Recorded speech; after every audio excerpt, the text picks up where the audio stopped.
For decades, the world viewed Africa through the lens of outside powers, a continent rich in potential yet constantly defined by others. But the story is changing. Across deserts, forests, and rising cities, a new network of relationships is taking shape. And at the center of it stand the power that moves quietly, strategically, and deliberately: China. When people think of China's involvement in Africa, they often imagine construction cranes, railway lines, and glittering new stadiums. But behind those visible projects lies something much deeper: a long-term blueprint that's reshaping the continent's future and challenging the traditional dominance of the West. The plan didn't begin overnight. It started decades ago, when Chinese leaders realized that Africa was more than a source of minerals and markets. It was the future. With one of the world's youngest populations, vast untapped resources, and a rapidly expanding middle class, Africa became a stage for global competition. And China entered not with tanks or threats, but with trade, technology, and time. Across the continent, the evidence of that strategy can be seen everywhere. In Kenya, sleek modern trains built with Chinese engineering connect coastal cities to inland markets.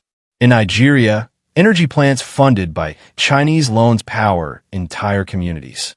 In Zambia, bridges and highways stretch across regions that once took days to reach.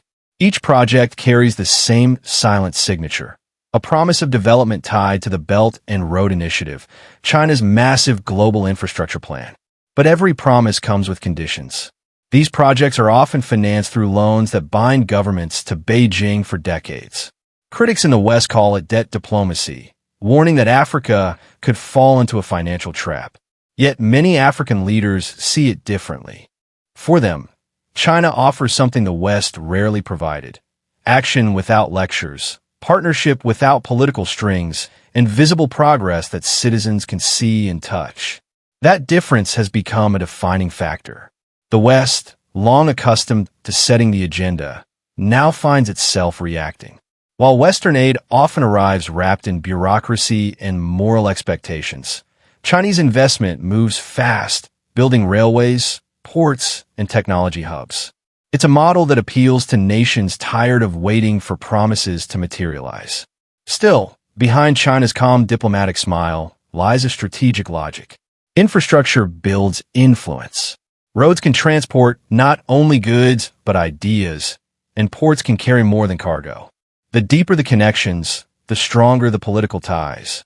Beijing's presence isn't just economic. It's cultural, technological, and increasingly military. Across Djibouti's coast, China opened its first overseas military base, securing one of the world's most strategic shipping routes. Chinese peacekeepers now serve in United Nations missions across Africa, projecting an image of responsibility while establishing experience on the ground. Quietly, Beijing has positioned itself as both a builder and a protector, a combination the West can't easily counter. Yet, amid this shifting landscape, African voices are growing louder.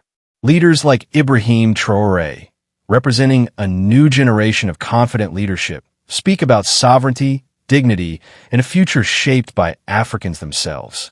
Traoré's message resonates beyond national borders, that Africa's partnerships must serve Africa first. For China, this presents both opportunity and risk. The more Africa asserts independence, the more Beijing must adapt from being a provider to being a true partner. And that evolution will determine whether China's hidden plan succeeds or backfires. Economically, the transformation is undeniable. China is now Africa's largest trading partner. More than 10,000 Chinese companies operate across the continent, investing in everything from agriculture to artificial intelligence. Fiber optic cables built by Chinese firms connect millions to the digital world, while Chinese smartphones dominate local markets. Entire cities are being rewired through technology made in Shenzhen. At the same time, political cooperation has deepened.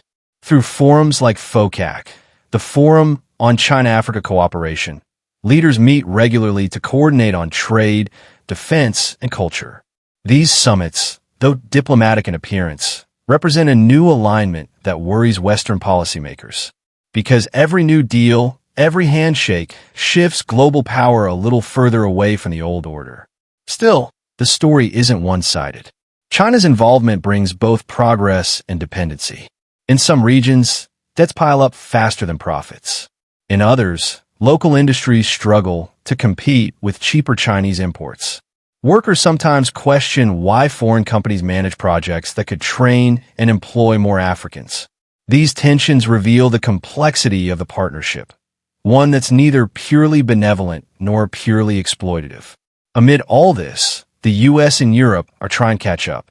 New initiatives promise billions in investment and infrastructure funding, but Africa's perception has changed. Many see the sudden Western attention as reactive rather than genuine. After years of neglect, the realization has set in. Whoever wins Africa's trust will shape the next century. And that is precisely what China understood from the beginning. While others debated, it built. While others warned, it invested. The result is a continent now intertwined with Chinese capital, construction, and culture. Even the digital domain is part of this plan. Surveillance systems, smart city projects, and communication networks often run on Chinese technology. That means Beijing's influence reaches deep into the data and security architecture of African states. To some, that sounds alarming. To others, it sounds like partnership in progress. But either way, it's power.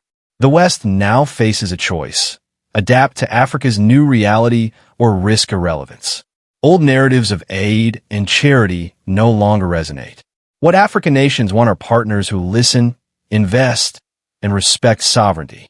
And China, whatever its motives, understood this early on. Yet Africa's future will not be written in Beijing, Washington, or Moscow. It will be written in Accra, Nairobi, Ouagadougou, and Addis Ababa by the people who live the consequences of these global games.